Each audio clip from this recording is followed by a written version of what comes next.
Hi, my name is Sasha, and I'm going to be talking about the Greek Canadian archaeological excavations at Argylos.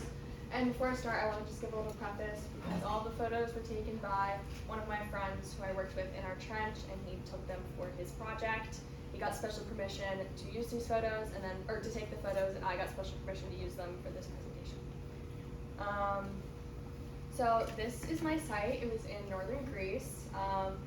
The site name is Argylos, and it's about a 30-minute drive east of Thessaloniki. And while we were there, we stayed in another city nearby called Asprovolta, which is this tiny little Greek city on the beach.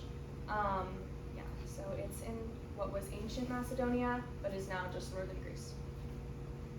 So just to get a little bit of background about the site, so it was on the North Aegean coast, around 2.5 miles west of the Greenhall River Delta.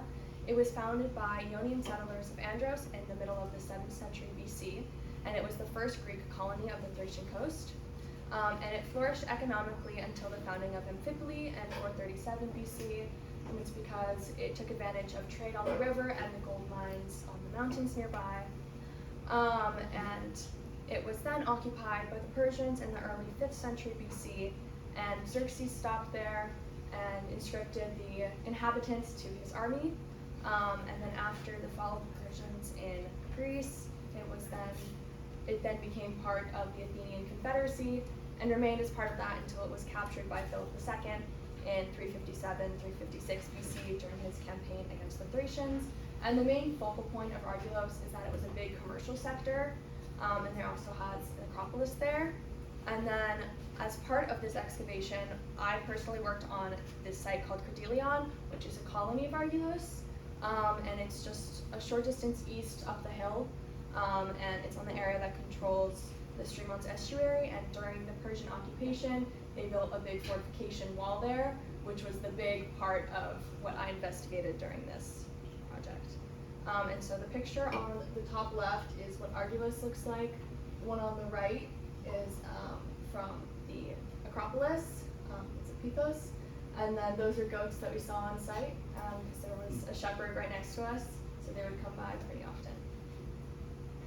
And then for just a little bit about what the program itself was. So it was a collaboration between the Euphoria of Prehistoric and Classic Antiquities of Ceres and the University of Montreal, and it was overseen by the Greco-Canadian government. And it had three main aspects, which was fieldwork, museum work, and field trips. So for fieldwork, kind of just what you'd expect. We were in the field on site, working in our trenches, doing all the things you need, cleaning them, elevations, triangulations, actual excavation work.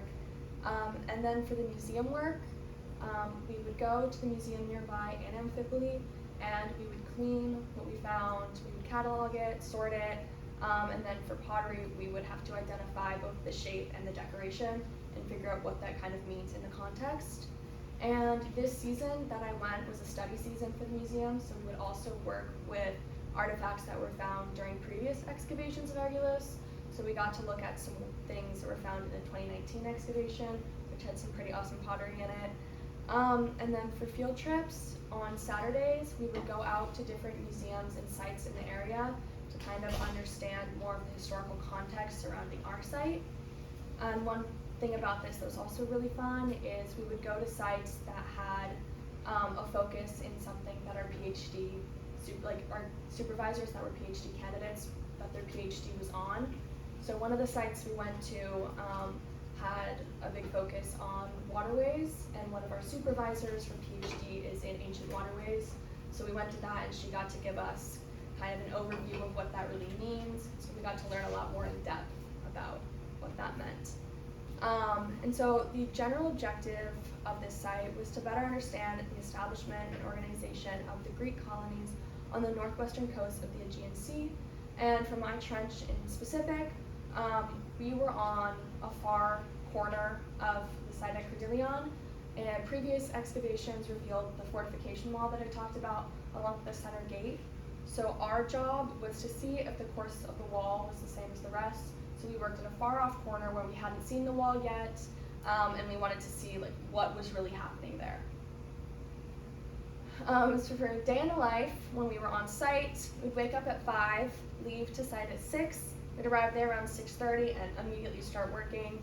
And we'd have a quick break around 10:30 for snack and also just to get out of the sun because it was also very, very hot. And then around 2 p.m. we would pack up, go back to Aspervolta for lunch and do our paperwork. And then around 8 p.m. we would have dinner. And when we went to the museum, the day was pretty similar, but we got to sleep in. So we'd wake up at 6 a.m. instead, and we'd leave at 7 and arrive to the site at 7:30. And then the rest of the day is pretty similar. We had break at 10:30, packed up at 2, dinner at 8.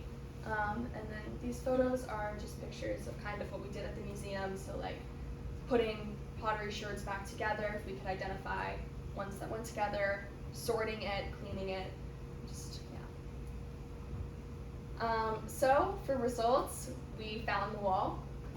The top picture is what our trench looked like when we opened it, and down here is when we closed it. So you can see there's a big wall. So that is very different from what the fortification wall looks like at the center of the site that we'd seen previously. It's hard to tell in the picture, but it curves, and so it changed direction. And then there's a second course to the wall. So the lower course matches what was previously found, and so we got to find a whole new section. So it's exciting to see like the new part of it. And other things we found were Byzantine pottery, Corinthian pottery, bronze coins, a stamped loomway, along with red figure pottery. But our main thing was looking at the wall. So this was my first ever excavation, so I kind of just learned everything. But just for some general things, we learned how to do millimeter drawings, triangulations. We did elevations manually, so we had a dumpy that we used, and we got the main elevation point, and then we had to do all of ours using the stanchion. And then we learned how to clean pottery properly and how to sort it and catalog it, along with how to identify shape and decoration on pottery. We learned how to do flotation, and I also learned how to use the tools properly. I'd never used a pickaxe before, so it was very exciting to figure out how to use that and a trowel. That's my first time ever holding a pickaxe. I got much better at it after that, but it was very fun.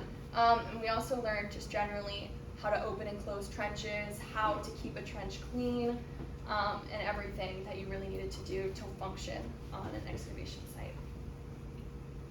So these are the logistics for it. So the field school itself was $3,150, but that included all of our food, accommodation, and transportation. I'm from Southern California, so my flights were a little bit more expensive, so I had to cross the US and Europe. But the total of that was around $2,800, and then my supplies in total was around $370. And for funding, I got $2,500 from the Mobius Fund by the Archaeology Funding Committee, and that was my main source of funding. The rest of it just came from myself. Thank you, and a big thank you to the Archaeology Department for giving me the money to be able to go on this trip, and I hope to do it again this summer and learn more about what was happening at Argylos and Cordilleon.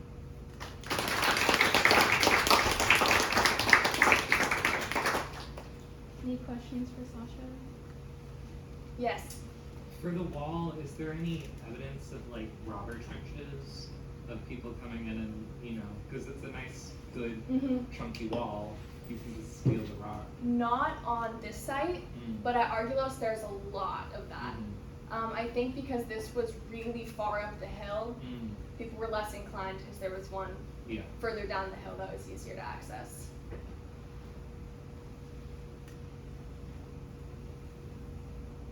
Okay, thank you, Sasha. Go ahead. So did you guys also have time to explore the cities nearby? How did that kind of fit in?